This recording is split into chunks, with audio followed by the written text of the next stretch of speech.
Hello friends, मैं हूं राकेश और आप सभी का स्वागत है हमारे YouTube channel crazy for study पर। आज की इस क्लास में हम पढ़ने वाले हैं कृषि एवं फसलों के अंदर कृषि संबंधी क्रांतियाँ, कृषि संबंधित पद्धतियाँ और इससे जुड़े सभी संस्थान।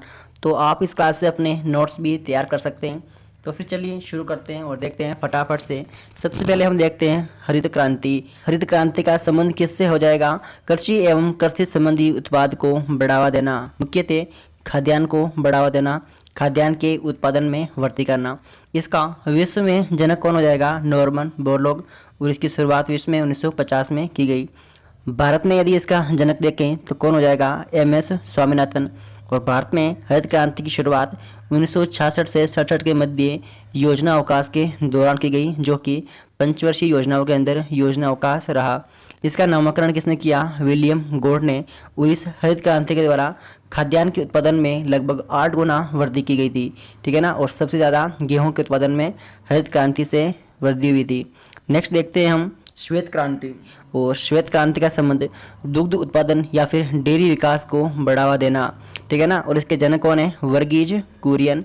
और इसकी शुरुआत 1970 के अंदर आनंद डेयरी गुजरात से की गई थी।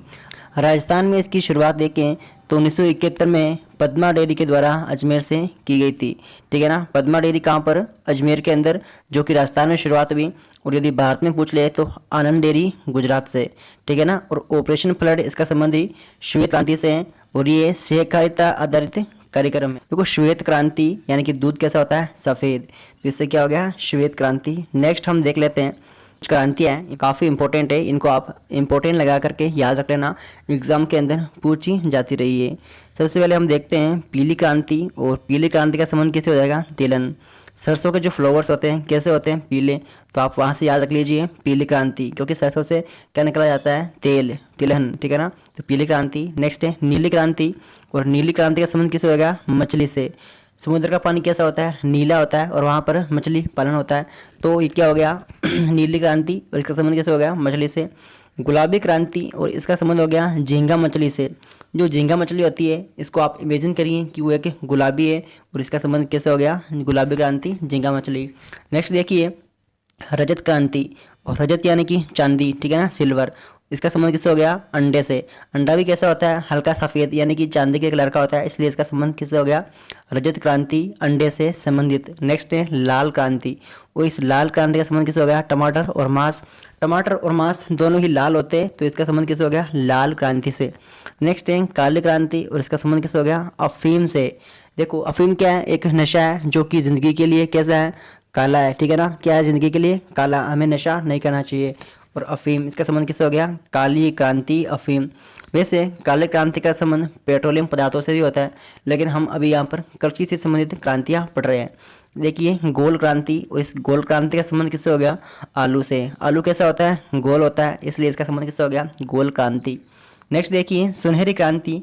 इसका संबंध फल एवं सब्जियों से है। तो खेत के अंदर फल और सब्जियां कैसे होती है? सुनहरी होती है।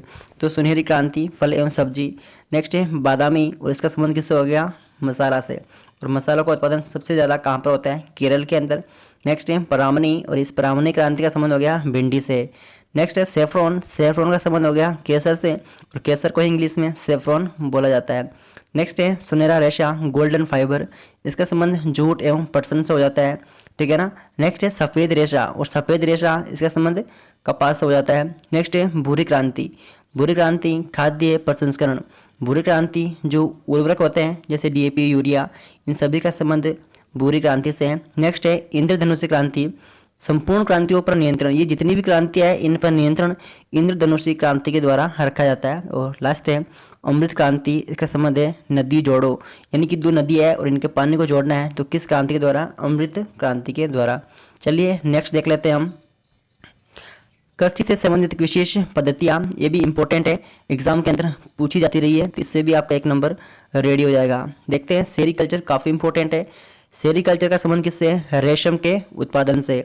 शहतूत के वृक्ष पर रेशम के कीड़ों के द्वारा रेशम का उत्पादन किया जाता है, ठीक है ना। नेक्स्ट है फ्लोरिकल्चर। फ्लोरिकल्चर का संबंध किससे हो गया? फूल उत्पादन से। देखिए फ्लोरी, फ्लोरी से क्या हो गया? फ्लावर, फ्लावर से फूल उत्पादन। नेक्स्ट है हॉर्टिकल्चर। और इस हॉर्टिकल्चर का संबंध हो गया सब्जियों के उत्पादन से।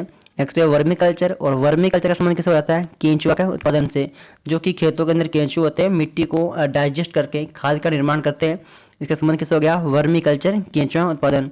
नेक्स्ट है विटीकल्चर, काफ़ी इंपॉर्टेंट है, ये इंपॉर्टेंट है विटीकल्चर, और इसका संबंध अंगूर के उत्पादन से होता है। नेक्स्ट है पीसी कल्चर, पीसी कल्चर का संबंध हो गया मछली उत्पादन। क्या हो गया? मछली उत्पादन। और नेक्स्ट है एपी कल्चर, इस एपी कल्चर का संबंध जो है मधुमक्खी के पालन से हो गया, ठीक है ना। और नेक्स्ट है ओलिवी कल्चर, ओलिवी कल्चर का संबंध हो गया जैतून उत्पादन से, ठीक है ना। जैतून ऑयल होता है, ऑयल तेल होता है जैतून। नेक्स्ट है टसर कार्यक्रम, काफ़ी इंपॉर्टेंट है टसर कार्यक्रम। राजस्थान में कृत्रिम रूप से रेशम के कीड़े पालने हेतु अर्जुन के वृक्ष लगाए गए। कहाँ पर लगाए गए? कोटा, उदयपुर और बांसवाड़ा के अंदर। कोटा, उदयपुर और बांसवाड़ा के अंदर अर्जुन के वृक्ष लगाए गए ताकि कृत्रिम रूप से जो है इस रेशम का उत्पादन किया जा सके। इसको कहा गया टसर कार्यक्रम। वैसे राजस्थान के अंदर सबसे ज़्यादा अर्जुन के वृक्ष झालावाड़ के अंदर है, यानी कि झालावाड़ के अंदर जो सबसे ज़्यादा रेशम का उत्पादन किया जाता है। और भारत में देखें तो कर्नाटका के अंदर जो है सबसे ज़्यादा शहतूत के वृक्ष है, क्योंकि शहतूत के वृक्ष पर ही रेशम का पालन किया जाता है रेशम की कीड़ों के द्वारा। तो कर्नाटका के अंदर सबसे ज़्यादा जो है शहतूत के वृक्ष है, और यहाँ पर सबसे ज़्यादा रेशम का पालन किया जाता है। चलिए नेक्स्ट हम देख लेते हैं राजस्थान में प्रमुख कृषि संबंधी संस्थाएं। ये भी काफ़ी इंपॉर्टेंट है, एग्जाम के अंदर पूछी जाती रही है, तो आपको इनको भी काफ़ी इंपॉर्टेंट लगा करके याद रख लेना है, ठीक है ना। केंद्रीय कृषि अनुसंधान केंद्र, जो कि दुर्गापुरा जयपुर के अंदर स्थित है। नेक्स्ट है केंद्रीय बीजीय मसाला अनुसंधान केंद्र, very very important, Tabiji Ajmer के अंदर है, एग्जाम के अंदर पूछी जाती रही है हमेशा से, तो इसको इंपॉर्टेंट लगाकर आप याद रख लेना। नेक्स्ट है केंद्रीय सरसों अनुसंधान केंद्र, केंद्रीय सरसों अनुसंधान केंद्र जो कि सेवर भरतपुर के अंदर है। और नेक्स्ट है केंद्रीय खजूर अनुसंधान केंद्र और केंद्रीय बेर अनुसंधान केंद्र, ये दोनों ही जोहड़बीड़ बीकानेर के अंदर स्थित है। नेक्स्ट है प्रथम राष्ट्रीय कृषि फार्म, जो कि सूरतगढ़ गंगानगर के अंदर 1956 में रूस की सहायता से लगाया गया। अभी हाल ही में एग्जाम के अंदर पूछा गया था कि प्रथम राष्ट्रीय कृषि फार्म जो है कहाँ पर है, तो ये सूरतगढ़ गंगानगर के अंदर है और रूस की सहायता से 1956 में लगाया गया। नेक्स्ट है द्वितीय राष्ट्रीय कृषि फार्म, ये भी गंगानगर के अंदर है और जेतसर के अंदर लगाया गया तर में कनाडा की सहायता से। और तृतीय राष्ट्रीय कृषि फार्म जो कि जयपुर में स्थित है। चलिए नेक्स्ट देख लेते हैं हम फसलें, ठीक है ना। राजस्थान में फसलें रबी की फसल, जायद की और खरीफ, तीन प्रकार की जो फसलें होती है, रबी, जायद और खरीफ।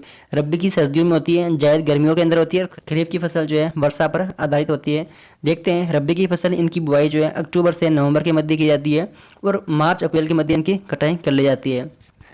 खाद्यान्न के अंदर देखें तो गेहूं जो ये जो है इसके अंदर आते हैं रबी की फसल में। खाद्यान्न के अंदर दलहन जो है चना, मसूर, मटर, ठीक है ना। और तिलहन के अंदर सरसों, तारामीरा और सूरजमुखी। मसाले जो हो गए वो मेथी, धनिया और जीरा और अलसी हो गया। व्यापारिक फसलें अफीम और इसबगोल, ठीक है ना। और नेक्स्ट देखते हैं हम जायद की फसलें, ये मार्च अप्रैल के अंदर बोई जाती है, मई जून में काट ली जाती है और इसके अंदर खरबूजा, तरबूज, ककड़ी और चारा हो गया, ठीक है ना। क्या हो गया? चारा। नेक्स्ट है खरीफ की फसल, इनकी जो बुआई की जाती है जून जुलाई के मध्य इनकी बुआई की जाती है और सितंबर से अक्टूबर के मध्य इनको काट लिया जाता है। इनके अंदर जो है बाजरा, चावल, मक्का, ज्वार, मूंग, मोट, गवार, चवड़ा, तिल, सोयाबीन, अरंडी, मूंगफली, कपास, गन्ना, तंबाकू, ये सभी इस खरीफ की फसलों के अंदर आ जाते हैं। तो आप इस क्लास से अपने नोट्स तैयार कर सकते हैं और आई होप आप सभी को ये क्लास पसंद आई होगी। तो प्लीज़ वीडियो को लाइक करें, कमेंट करें, शेयर करें और यदि चैनल को सब्सक्राइब नहीं किया है तो प्लीज़ कर लें। मिलते हैं इसकी नेक्स्ट क्लास में, तब तक के लिए जय हिंद, जय Bharat. Thank you so much.